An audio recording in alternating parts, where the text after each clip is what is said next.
ignited after a Kuki group renamed a hill range sacred to the Meiti community. Let's take a look at the renaming row in Manipur. I'm broadening the story. It's not limited to this camp.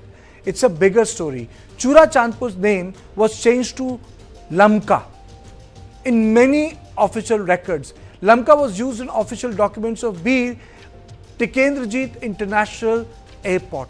Lamka was also used in documents of the Income Tax Department and official letter of Assam Rifles.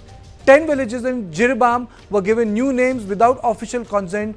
Kangpokpi has also been referred to as Kangui.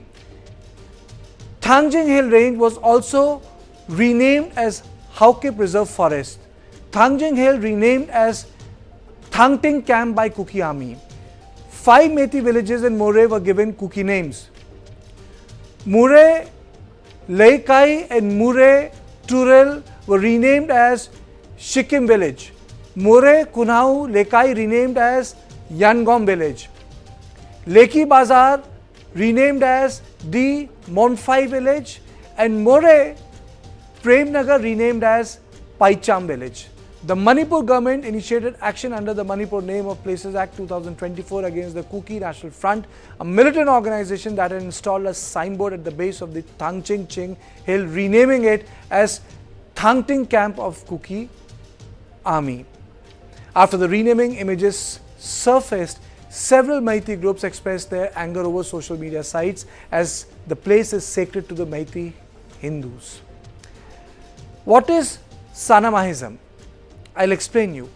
The FIR has been registered on the charges of criminal conspiracy, promoting enmity between different groups on the grounds of religion, and deliberate and malicious acts intended to outrage religious feelings of any class by insulting its religion or religious beliefs, among other charges. The complaint also said that the action of the Kuki groups was a violation of the Manipur Names of Places Act 2024 and the Manipur Ancient Historical Monument and Archaeological Sites Remains Act 1976. Thangjing Hill of historical importance, as I mentioned, and the Art and Culture Department, Government of Manipur has declared it to be a protected site.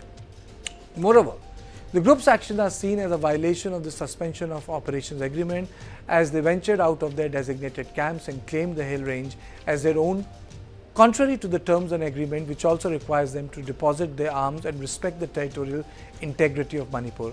The Manipur Assembly has called for scrapping of the Sioux agreement, and the status of its renewal remains uncertain. This recent controversy at Thangjing Ching is not the first, as similar disputes have arisen in the past, including the installation of crosses atop the hill, which has further fueled tension in the region.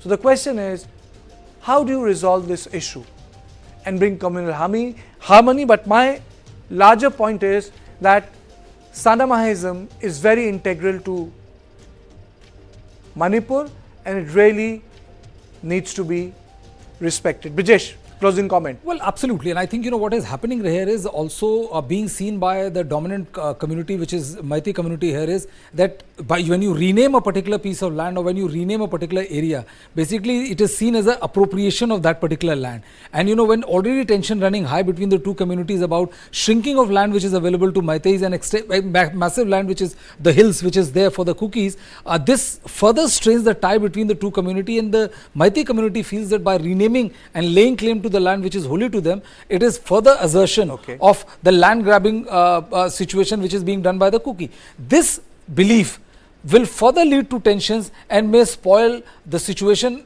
in Manipur, which has been kind of dormant for some time. It has not become very peaceful, but at least the level of violence which you have seen and discussed several hundred times in the last 1 year, that situation has eased a bit. But I think all these renaming and all has the potential of making sure that the situation spiral out of the control, and that is the reason why the government has immediately went and filed an FIR to stop these kind of things to happen. So I think the tough action has been taken by Manipur government, and I think that's a very good thing, because the places, cultural spaces cannot be appropriated and cannot be allowed by state to be appropriated when it's outright illegal. So these were the 4 on points we discussed.